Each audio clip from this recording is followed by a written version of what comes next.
Liberty in our lifetimes in a free state of our own. That's the vision. That's the dream. We are building it in New Hampshire. I'm Eric Brakey, your host and renegade statesman for the Porcupine Report.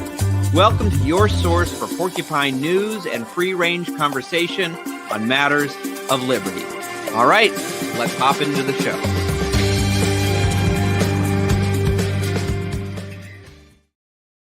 Hello and welcome, everyone. Eric Brakey here, your host, your renegade statesman, your executive director of the Free State Project in New Hampshire. Welcome to the Porcupine Report. So glad to have you here with us this evening for episode 14. Like always, let's start with a promotion for our great upcoming event with the Free State Project, and that is, of course, the Porcupine Freedom Festival, also known as PorcFest. Look, we are less than 50 days out now. We're getting closer and closer. Tickets are flying away. Campsites are flying away. You do not want to miss out. This is going to be June 17th through the 23rd at Rogers Campground in beautiful Lancaster, New Hampshire. And when I say beautiful, if you've been there, you know. You've seen those beautiful mountains. You've walked the Silk Road with so many beautiful, lovely, wonderful, liberty-loving people there at PorcFest. It's a great time. The people are beautiful. The mountains are beautiful. Everything's beautiful at PorcFest. And free and liberty and all that jazz. Anyway, this is a family-friendly freedom festival. Ron Paul is going to be addressing everyone there. He's going to be zooming in. He doesn't travel as much as he used to, but he's going to be coming in. We got him on a big screen, and he's going to be taking questions live from folks there at PorcFest. So he'll be zooming in electronically, but also 2,000 of your favorite libertarians are going to be zooming in physically. They're going to be coming. They're going to be zooming by train, by plane, by automobile. I don't know. However they're getting there, they're coming to Lancaster, New Hampshire. And when I say you get to go to camping with 2,000 of your favorite libertarians, I mean people like Jack Hunter, Gene Epstein, Jeffrey Tucker, James Bovard, David Friedman, and so many more, including even our guest we're going to be bringing on tonight, Spike Cohen. We'll get to him in a moment. This is not to be missed.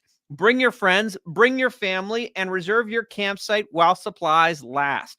Grab your tickets at porcfest.com before they sell out. Now, like I always say, that is pork with a C, not with a K. Just like your humble host. I spell my name Eric with a C, not with a K. If you go to porcfestwithak.com, I do not know what you're going to find. I hope that you just find some innocent, like a barbecue festival and people, there's some great like pulled pork or something there, and it's wonderful.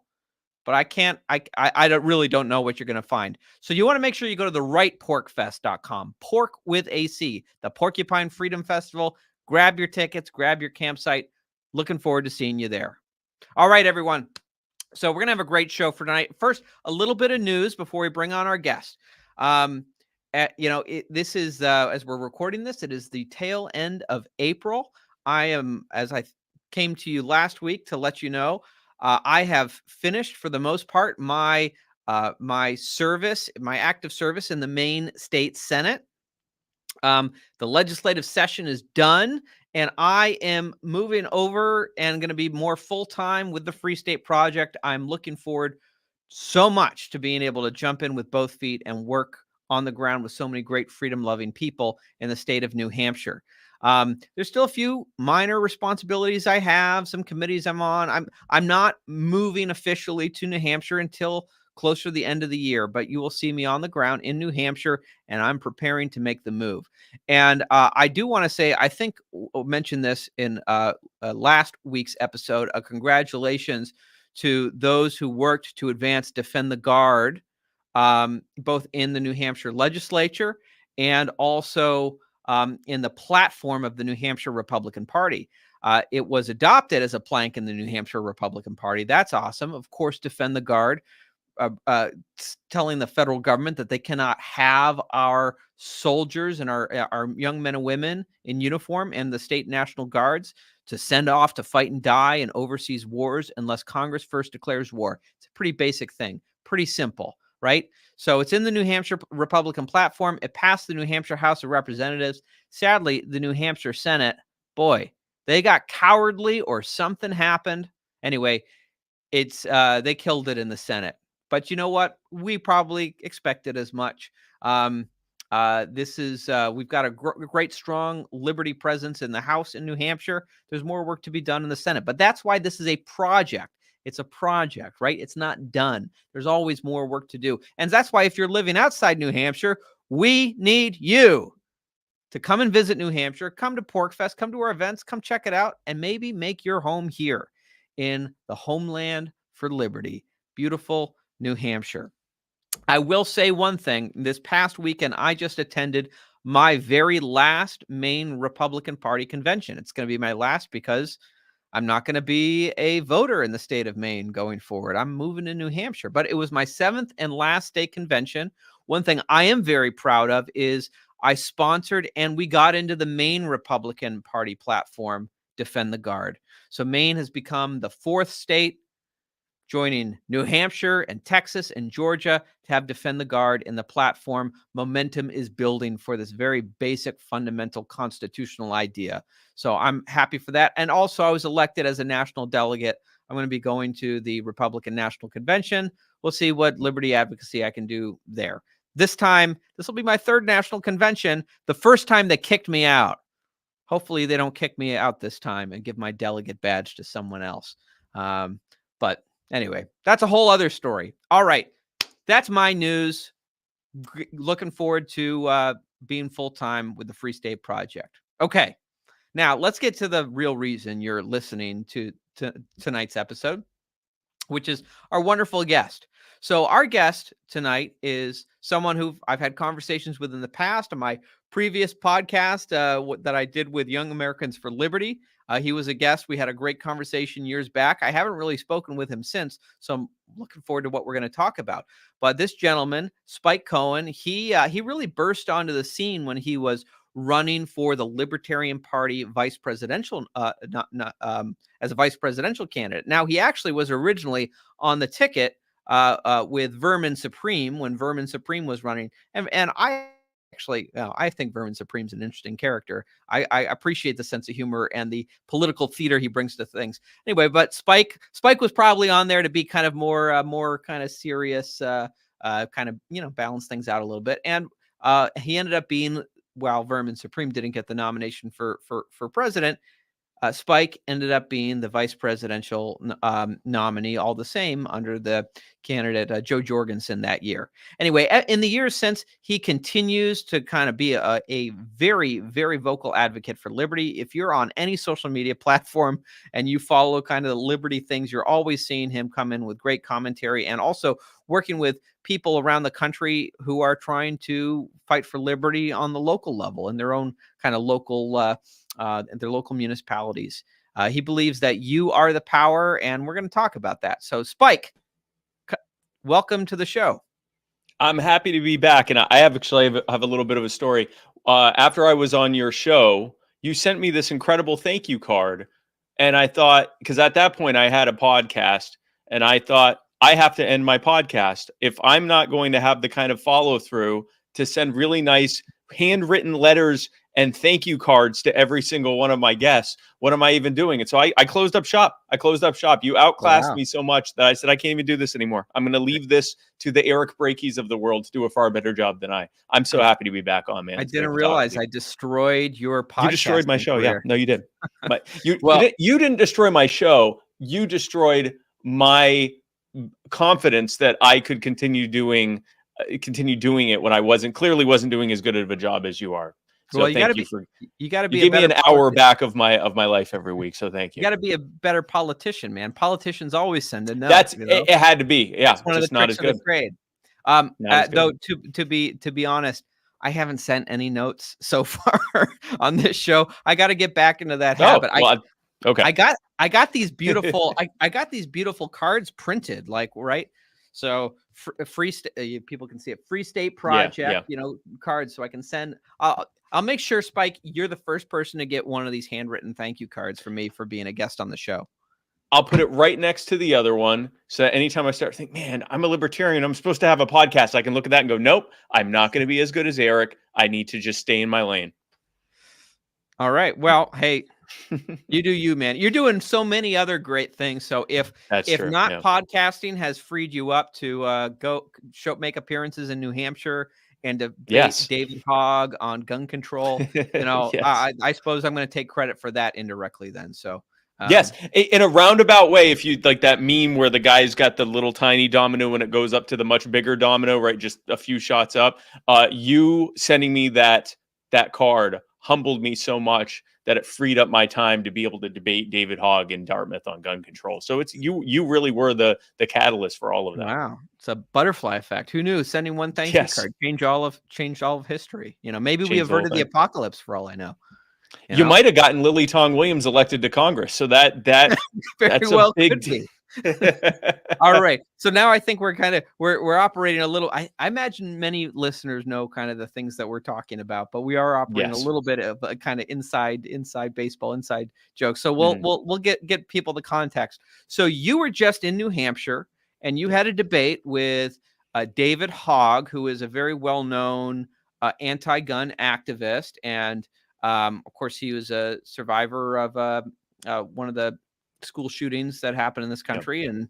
And certainly a lot of focus has been on him and several others because of that. Though interestingly, I've always noticed only the folks who came out of that advocating for gun control ever got the focus of the media. I remember there were some folks who came out of that saying like, hey, they didn't think that gun control was the right answer and there were other things to look at, and the media didn't give them any attention whatsoever. Any at all. Yeah. Yeah.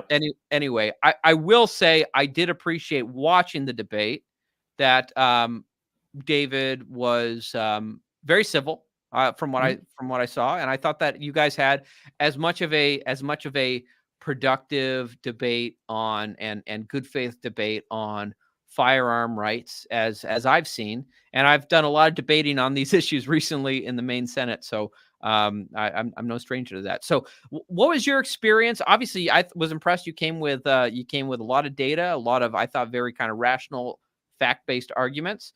You even had graphs that you were trying to to show that they were. Yes, I was look at the thing, and at least the first 5 or 6 rows of people were able to see it. I was hoping that the live stream camera was a little bit more zoomed in. I did put up a highlights reel that kind of showed when I would put up the different charts, we'd superimpose the chart so people could see what I was holding up. But basically I brought up a lot of information showing that both in the United States and across the world, there is absolutely every bit of data we have demonstrates that there's no correlation between the rate of firearms ownership and the number of the per capita number of murders by firearm. So not just murders, but murders by firearm. Yeah. Murders, including murders by firearm, are caused by various things that lead to criminality.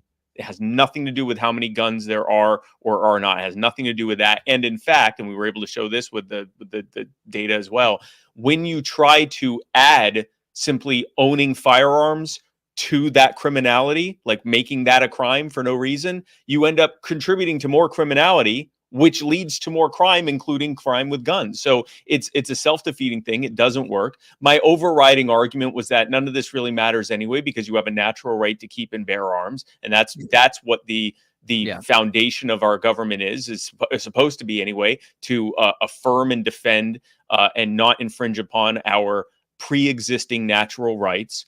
But since the bulk of the debate was around public safety and so-called gun violence, okay, well, let's talk about that. Yeah. Gun violence isn't caused by more gun ownership.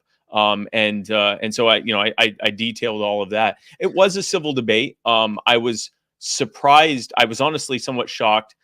It seemed like David had decided from the beginning not to bring any data at all or any kind of. He threw out a couple of their common things. They'll say, like, if you have a firearm in the home, you're 5 times more likely to have things that are demonstrably untrue. And I was able to kind of break all that down. But I was shocked that he didn't have more. And he relied a lot on frankly, what the pro-gun control side has to rely on, which is this sort of invoking a fear of firearms. It's, I think, why their argument is falling apart in the national debate. As more and more people are getting armed, they're also becoming armed with knowledge about the fact that guns are not the boogeyman they were told that they were, and that guns in and of themselves don't make you any more or less safe. They're simply a tool. So no, I think it was a great debate. Huge shout out to David for participating. Honestly, he didn't. There wasn't really any upside there for him. He walked into a buzzsaw basically. And I also a huge. Yeah, well, and then the Lily Tong Williams. If that wasn't enough, I'd like to think I won the debate, but frankly, Lily won it in about 30 seconds time, and that's great. But also a huge shout out to the Dartmouth Political Union kids who put it together. I know that the vast majority of them were on David's side and not mine. You couldn't have told by the way that it was run and the way that we were treated and everything. I think they did a great job. Good. And I call them kids. They're all like, they could easily be my children. But they did a great job. I was really happy to do it. Well, circling back to something that you said, you could easily say, just try to end the debate with, and I see this all the time in the legislature. People say, well, it's our Second Amendment right, or it's our natural right. And therefore, why are we even discussing any of the rest of this? And that's certainly true and valid. But the conversation, the debate feels a little bit unsatisfactory, and you're not going to win everyone over with just that, right? Some people might say, okay, well, it's a Second Amendment right. Maybe they agree with you on that.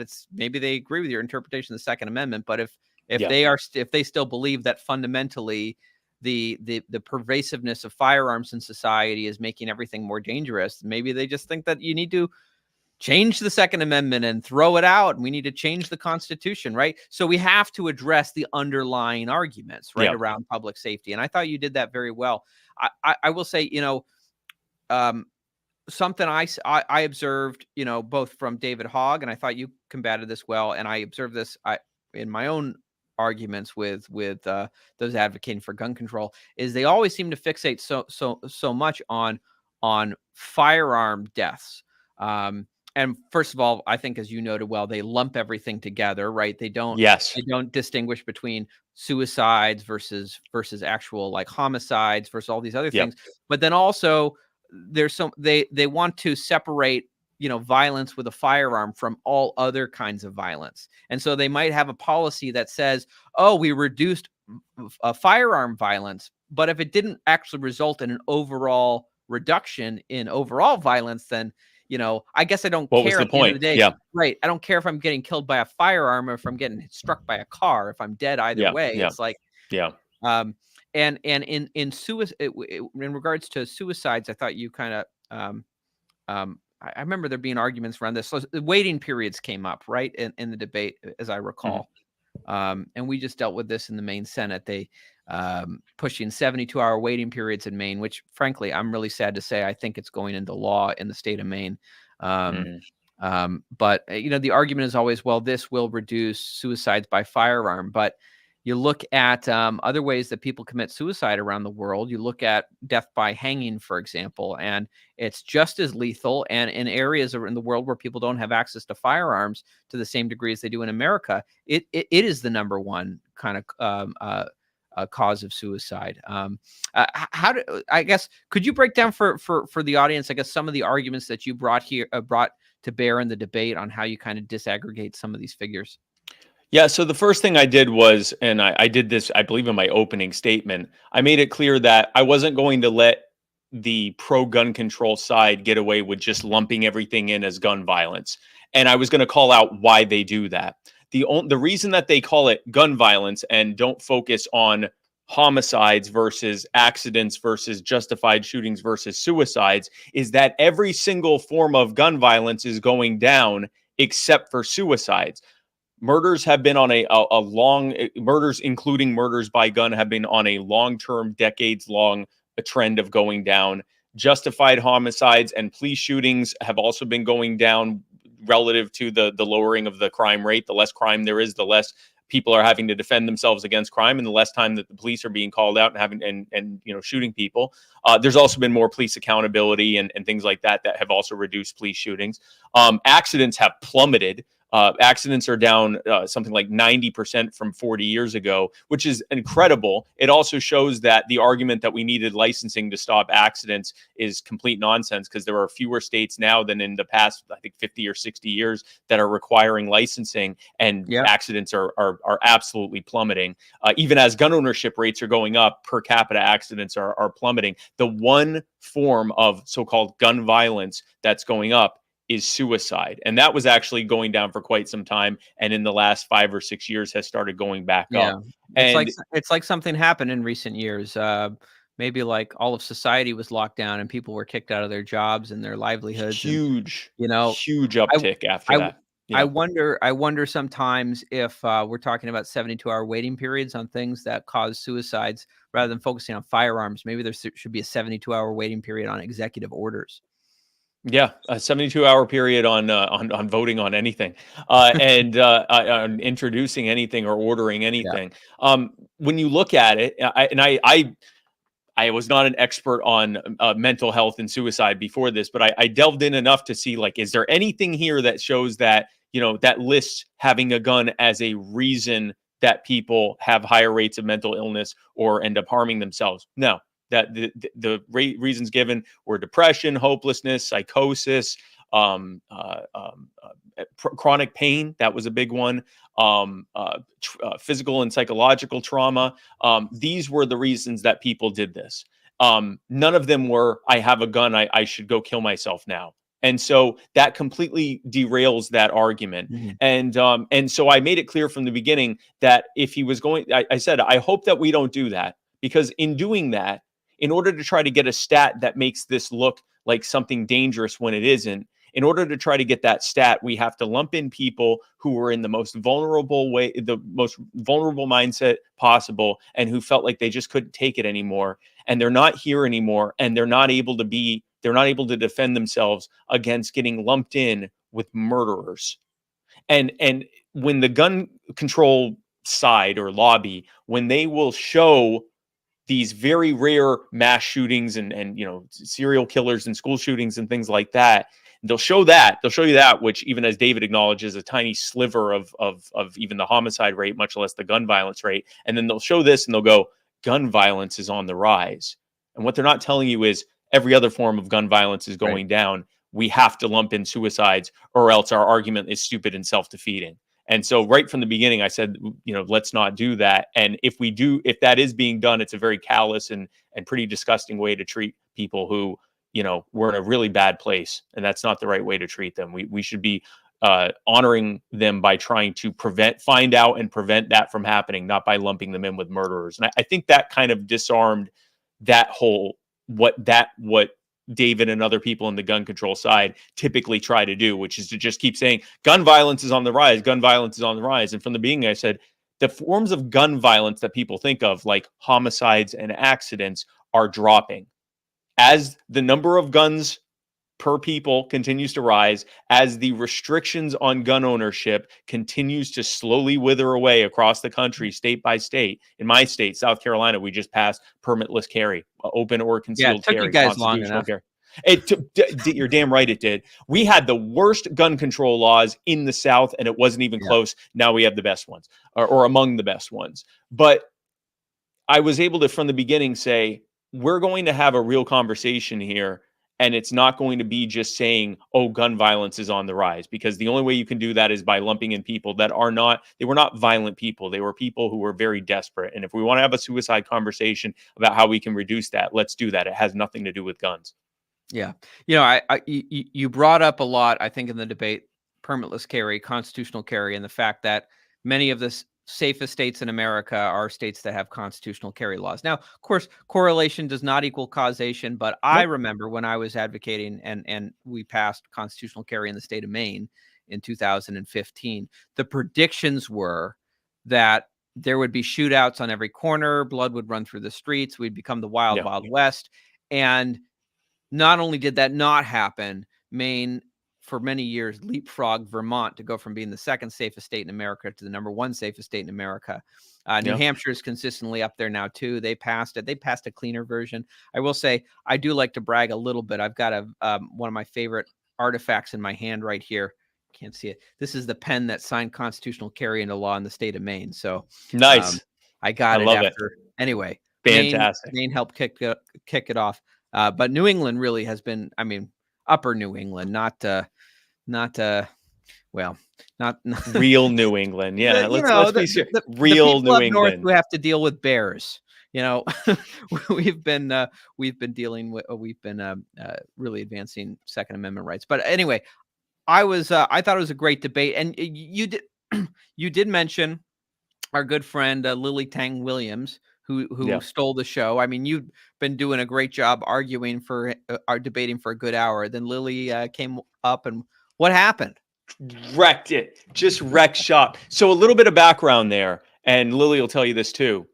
I kind of masterminded that with Lily. So for like a couple weeks before the debate, she had reached out to me and said, can you get me into this debate? Because there was only a certain number of seats that were available to non-students, and those all completely sold out within like, I think 24 hours of me announcing the debate. And so she contacted me and said, is there any way you can get me and my husband in? And so I pulled some favors and we were able to get her in. And there was some extra room because there were a few seats that hadn't been taken by students. So it wasn't a problem.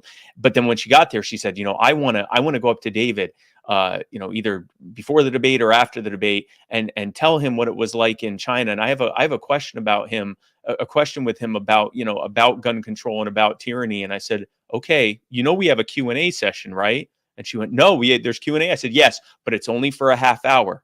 And there's going to be a bunch of people with questions. So as soon as you hear us doing our closing arguments, start getting up and going over to one of the sides, because there's going to be kids there with microphones and they're going to be taking questions. And so, be sure to ask them your question for everyone else to hear too. It's great for you to ask them and, it's just you and him talking and a few people there that hear it. Make sure everyone hears it. And she went in and just knocked it out of the park. So for those who haven't heard it, then you probably haven't been on the internet much, because it was everywhere. But basically she said, my name is Lily Tang Williams, and I survived Mao's Cultural Revolution. I survived the implementation of communism in my home country of China.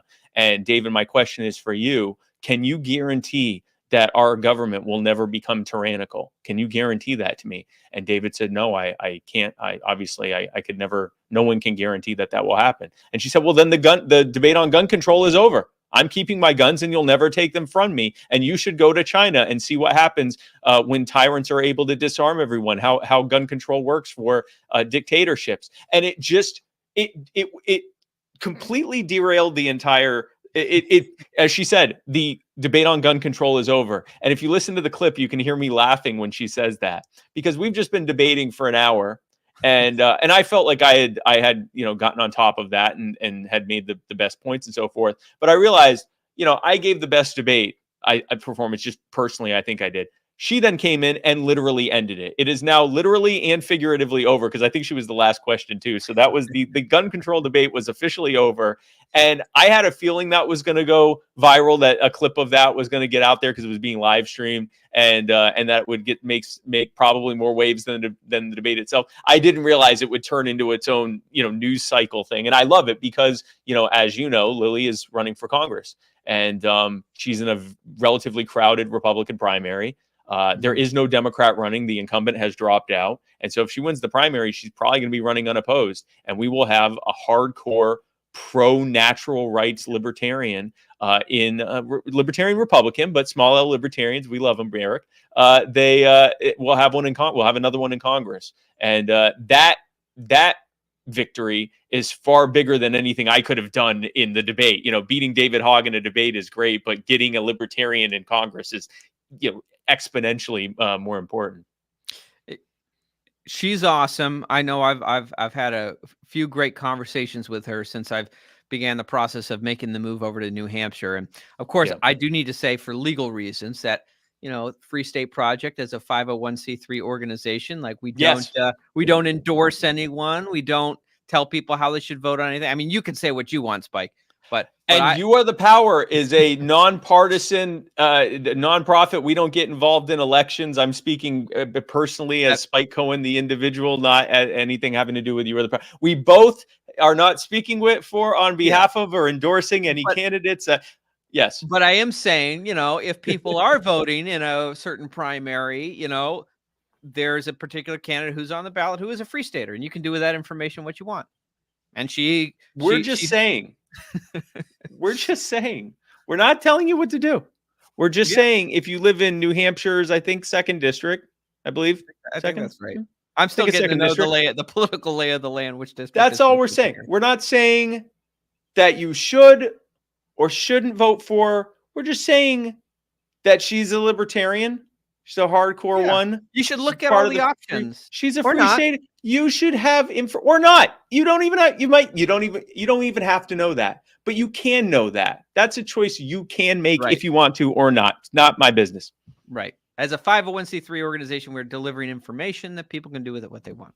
Anyway, just do what you want with it, or don't do anything with it. Just take it and let it just go, just right off your back, water off a duck's back. So how much time have you spent up here in New Hampshire?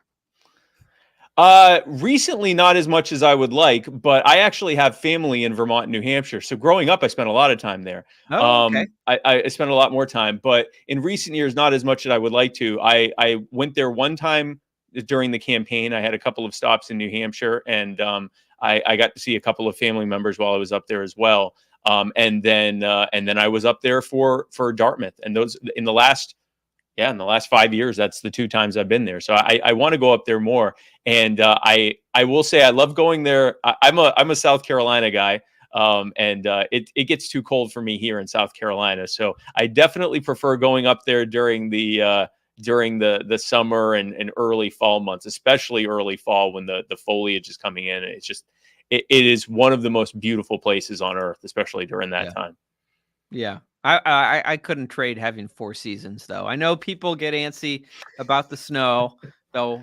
We got the infrastructure for it. It's not as disruptive as some Southerners think. We got snow plows. We know how to deal with it. But man, I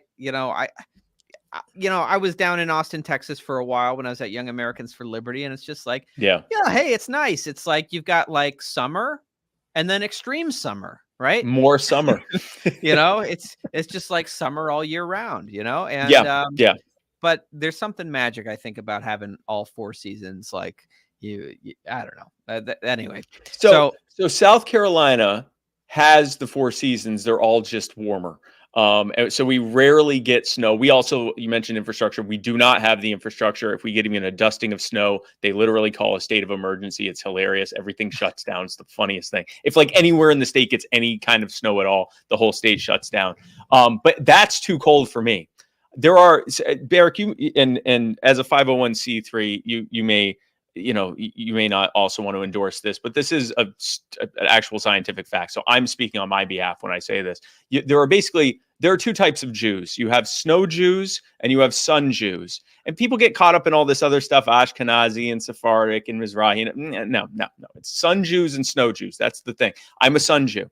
I like to bake. I like to be out in the sun, as hot and humid as can be. I'm a beach guy, and I can tolerate the cold, but I don't like it. You got your snow Jews. They want to go skiing. They want to be up in New England. They want to be in Colorado. They want to do that. That's fine. That's good. That's what they are. That's their people. My people are a hot weather people. We're a desert people. And so, I'm even cold here, but I will say I love, especially like in some of the months that I'm going to be up there for Pork Fest, especially. It's gorgeous up there. It's one of the most beautiful places on earth. Well, we're looking forward to having you, and we'll leave the snow for no snow in June. A few months later, but I guess that is a good segue. So we got you coming up for Pork Fest. What are you planning to speak about when you're up here, or have you figured that out?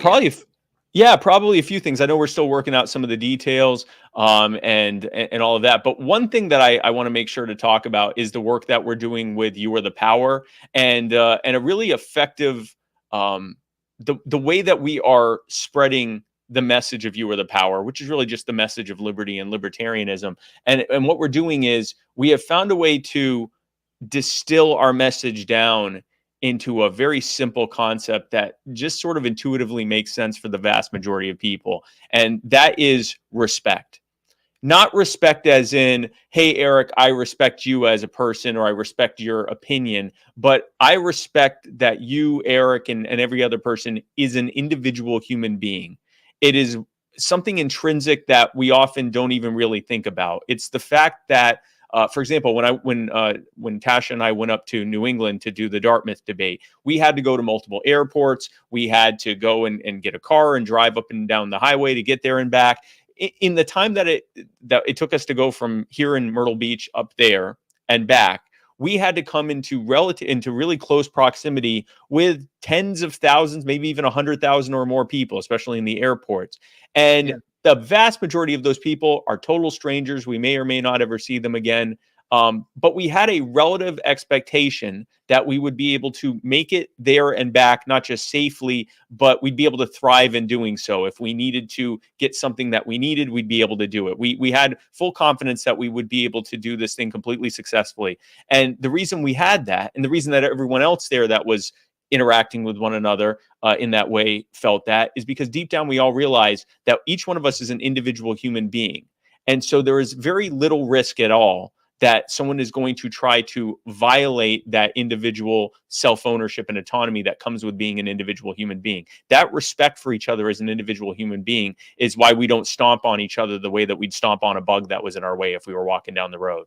And what that allows, to whatever degree we have more of that individual human respect, to whatever degree we have that much more corresponding prosperity, harmony, and happiness.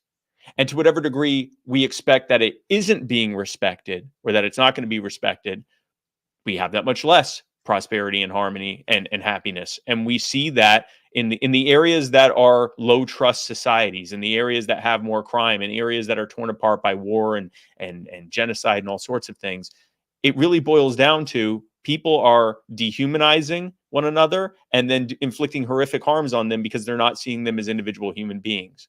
And this is something that you could say to an 8-year-old, when we respect each other, we live better. And they'd say, yes, absolutely. That's something that we just sort of intuitively make sense. And yet we are sort of programmed early on to set that expectation of human respect aside when it comes to the government. Yeah. Even though the government is literally just people. Those exact same government officials, if they were not government officials, we would not allow them to get away with doing the things that they do as the government. And it's funny you bring up the airport, because immediately I think, wow, you had all this respect and all these individuals, like, that must have been after you got past the TSA. Yes. And so that's another perfect example. So we sort of have this thing where we all sort of understand there's this brief moment as we're going into the airport where we're just going to be completely disrespected as people. Like our individuality will mean nothing. They're going to search through our crap. We know from the TSA's own studies that they've done nothing to actually prevent any terrorism. It's completely security theater. It does nothing to make us any more safe. People are routinely able to get stuff through there with no problem. And the rest of us have to act like schmucks just to be able to get on our flight. But then we're back. Then once we've set aside that expectation of human respect for the government, then we're right back to being around each other and interacting and for the most part living in relative peace and harmony with one another. And we know that the more we have of that, the better we live. And yet we set that aside. So what we're doing at You Are the Power is we find people who are being abused and disrespected by their local governments and by their state governments as well. We bring their stories to the greater public. We strip away all the politics. We don't get involved in, what party this government official is a part of, or how they vote, or any of that. We just say these officials, this agency, this department, this whatever, is doing this terrible thing to this person, this family, this household, this small business, and here's how you can help us. So we identify the problem without adding all of the political and partisan language. We just say, here's a person that's being harmed. Here's who's doing it to them, and here's how you can contact them to put an end to it. Here's how you can join us to be a part of that. So we are getting people involved essentially into being liberty activists before we even start really trying to sell them too much on liberty. We just want to get them involved. The first thing we want to teach people is you are the power. When you find something that's wrong, you can work with us. We can work together to actually fix this. We don't have to just sit there and go, that's a real shame that that's happening. We can actually do something about it. And as we get them more and more involved in the liberty movement, as we get them more and more involved in fighting to give people the justice and respect that they should have gotten from day one, we keep driving home the same message. This wouldn't have happened if the officials that were doing this had been treating them like individual human beings. And we wouldn't be tolerating this if we expected those officials to treat them the same, with the same individual human respect that we always expect from everyone else. And so we drive that home over and over again. And we've been incredibly effective. We've been around for right around just over 2 years now and have already grown to thousands of members across the country. We've worked on well over 100 causes. We've had a roughly 80% success rate in our causes, actually just over 80%. And our message has reached over 100 million people.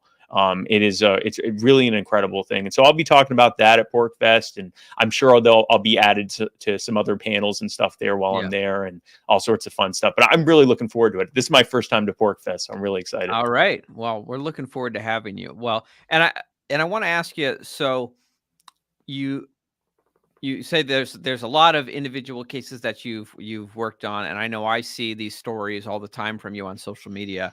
If you could pick one story that an individual case you got involved with, that you could share with the audience, what's one that comes to mind? I'll tell you, it's one of the more recent ones.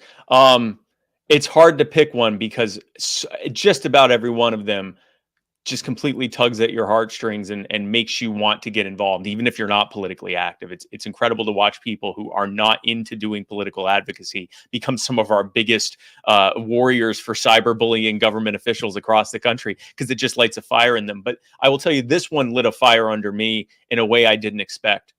Their names, it's called the Hernandez family, and they're in Georgia. And it's their names are Matt and Tucky Hernandez, and their children, Emma and Aria. And I'll try to make the story as short as possible because there's a lot of ups and downs with it. But basically, their youngest daughter, Emma, when she was a newborn, or shortly after she was born, she started crying and having some swelling. And so they took her to the pediatrician, who recommended that they take her to a children's hospital. At the children's hospital, they ran a bunch of tests and they did an X-ray. While they were waiting for the test results to come back, the X-rays showed that Emma had some minor, tiny fractures on her body. And so based on that, even after the test results came back, indicating that it was as a result of a chronic health condition that she was having those fractures, the child abuse physician called it abuse. The police did no real investigation and seized the children and arrested the husband, Matt, for abuse. For abusing the children. The criminal court judge, in order to allow them to have bond to bail out and be able to go home, forbade the husband and wife from seeing each other or even talking with each other. So they couldn't live with each other or even communicate with each other. And so they lost both of their children. They were not allowed to see each other. And this went on for several months. At their family court hearing, the judge refused to admit any of the medical evidence or the medical testimony from medical experts who said there is no signs of abuse, and we have evidence that Emma has a genetic condition or a chronic health condition and is not being abused. She refused to admit that testimony. She only allowed the so-called child abuse physician, who showed up with no paperwork and said, yeah, I'm pretty sure it's abuse. You know, if you look on the internet, statistically, these things tend to be caused by abuse. That was the only evidence she allowed in the case. And it turns out that across the country, including in New Hampshire, but across the country, the federal government is basically paying child protective services across the country to call every case that gets put in front of it abuse. They give them money every time they call a case abuse. They give them more money every time they place the children in foster care. They give them even more money every time they rip the family apart and place the children permanently for adoption. But they don't give them any money if they don't say that it's abuse. And they don't take the money back if it turns out that it wasn't abuse and they were lying. So they're literally incentivizing child protective services across the country to straight up lie. And so in the long term, we are working with state legislators and policymakers across the country to come up with model legislation that will re-add a requirement for actual due process in child abuse cases, and hopefully also remove the perverse incentive to call every case abuse. But in the meantime, we're working on a case-by-case basis to try to help fight for these individual families against the officials that are doing this to them. And what's happened with Matt and Tucky since we got involved with the Hernandez family, the children are now, instead of being being switched from foster family to foster family, they are now living with family friends.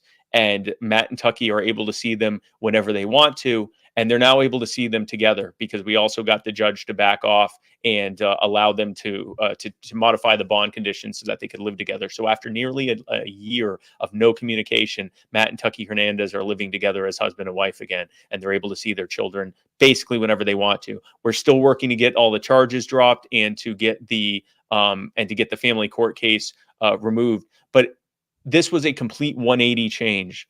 This judge was just refused to care at all about this family. And then after receiving several thousand emails, and after the caseworkers and everyone else involved were receiving hundreds and thousands of emails from people across the planet telling them to do the right thing and to stop doing this to this family, she miraculously made a complete 180 and allowed the introduction of the testimony, and is now saying that as soon as she can, as soon as the charges are dropped, she will be happy to drop the family court case and allow the family to be back together. This is what happens when people get involved. When people don't just say, wow, this is too much, this is terrible, there's nothing we can do about this. When they say, if only for this family, I can help them. When we do that, there's nothing that can stop us. And that is what You Are the Power does. And there's at least one more family that is able to live together as a family and will soon be reunited because of that work. We have far more work to do, but that is one that really, if there's ever a time that I feel frustrated by what I'm doing or feel overwhelmed, I think of the people like Matt and Tucky Hernandez and many other people and families that we've helped like that. And it gives me that much more energy to do it again. Wow. You hear a story like that, and I don't know, my first thought is like, how could someone be so evil to visit this upon people? Yeah. But then, as you describe it, it's an actual system. It's an incentive structure. Maybe these policies were put in place. I'm not sure which policies you're talking about specifically, but I'm imagining maybe these are policies that were put in place with good intentions of, the more kids there are in foster systems, the more support that those states and those systems need from federal taxpayer money. So it's like, but like so many government programs, it's the road to hell is paved with good intentions and just very little thought paid to the economics of the incentive structures that we're creating. Like in our welfare systems, when you say you're going to pay people more if the families are broken up, or if it's not a two-parent household, you're basically paying families to break up. I mean, there's so much harm that's inflicted upon people from programs that are supposed to be helping theoretically, but when you subsidize apples, you get more apples. When you subsidize corn, you get more corn. We are subsidizing the tearing apart of families. And so we're going to get more of that. You're right that the road to hell is paved with good intentions. And along the road to hell, people are paid to act like demons. And that's what we see, is that these are people, I'm sure this judge and the child abuse physicians that are involved and everyone else who essentially gets paid off to do this state child trafficking that they're doing.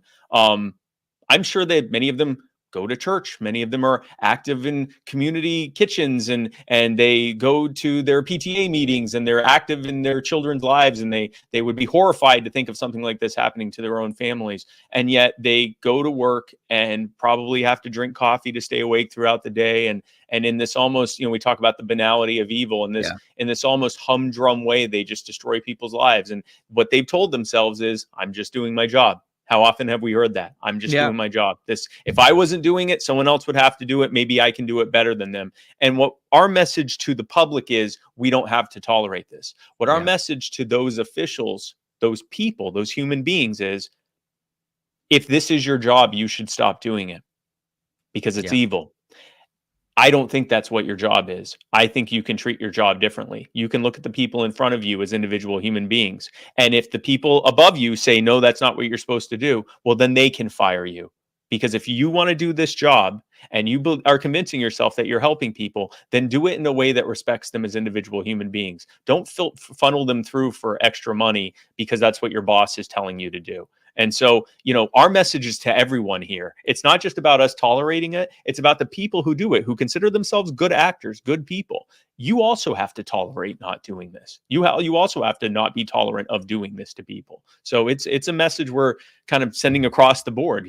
We've all had our part in this. Some of us have had our part by just kind of voting and paying our taxes and, keeping our head down and not really saying much. Others of us have gotten jobs there and thought maybe we could change the system on the inside. We do our best to do it, but sometimes the incentive structures get us caught up in the mix, and sometimes we work our way to the top, and before we know it, we're operating the damn thing. And what our message is if you think you're a good person, if you want to do good for other people, you can't do that if you're not treating them as individual people. And the second you start collectivizing them, the second you start treating them as an abstract, and you start allowing these perverse incentive structures to run roughshod over these people, you are the evil person, and you can choose to stop doing that.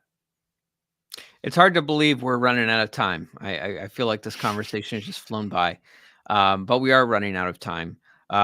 Anyway, Spike, I really appreciate the work that you do. I appreciate you sharing stories with us. Thank you for visiting New Hampshire, doing the debate at Dartmouth. Thank you we're looking forward to having you at the Porcupine Freedom Festival. Yeah, man, I'm looking forward to that. What any last words you want to share with folks, and of course include where can people follow you and find out more about the work you're doing? Yeah, if you want to join the fastest growing liberty movement in America, come and join us at youarethepower.net. Love to have you be a part of it. And yeah, come out to PorcFest. PorcFest with a C. I will say I went to PorcFest.com with a K while you were doing your intro. It's not really exciting. Oh, okay. Yeah, I know it's not exciting. Someone's just like a landing. It's like a one of those this page intentionally left blank things. So it's not really much exciting there. I was kind of hoping it was like a barbecue thing or something. But PorcFest with the C, PorcFest. Reserve your spots while they last, and I'll see you guys in just over about a month and a half. I really looking forward to seeing you there. You don't want to miss Spike Cohen's first PorcFest. We got two South Carolinians coming up for their first PorcFest. Jack Hunter as well. Jack Hunter. Oh yeah, awesome. It's going to be his first PorcFest as well. Very good. We're going to have to get you guys up here and really make the case that, I don't know what you guys are doing in South Carolina. You should be up here in the Liberty homeland. So anyway, we'll make the hard sell later. Anyway, okay. Spike, thank you so much for joining us. It's been a real pleasure. Thanks for the work you're doing, and we'll see you in June. Absolutely. Thank you. All right, everyone. That's the show. Again, final promotion of this episode. I'm going to come back next episode and tell you as well. You want to get your tickets to PorcFest, the Porcupine Freedom Festival, before tickets sell out. So that's at porcfest.com. As Spike said, pork with a C, not with a K. Get your tickets while supplies last. And I also want to say a big thank you to our technical producer, Justin O'Donnell. I thank him at the end of every show, but this one is actually going to be his last show. He's been working with the Free State Project, doing video content production work for our social media platforms for since 2001. And but he's got a new job. He's going to be traveling the country for some new professional opportunities. And it's been a pleasure working with him since I've come on board, and really have appreciated all of his help as we've been getting this weekly show up and going. We're in talks with a few people who might be stepping into his shoes to make sure we keep the tech end of the show going on. I'm confident and hopeful we will be back next week with a new episode. Hopefully that's what happens. If for some reason it doesn't, we will be back, but we do have a transition to manage. But anyway, thank you so much to Justin for all of his work. We wish him the best in all of his future endeavors. And that's it for me. Furthermore, everyone, my opinion is the Federal Reserve should be destroyed. Thank you.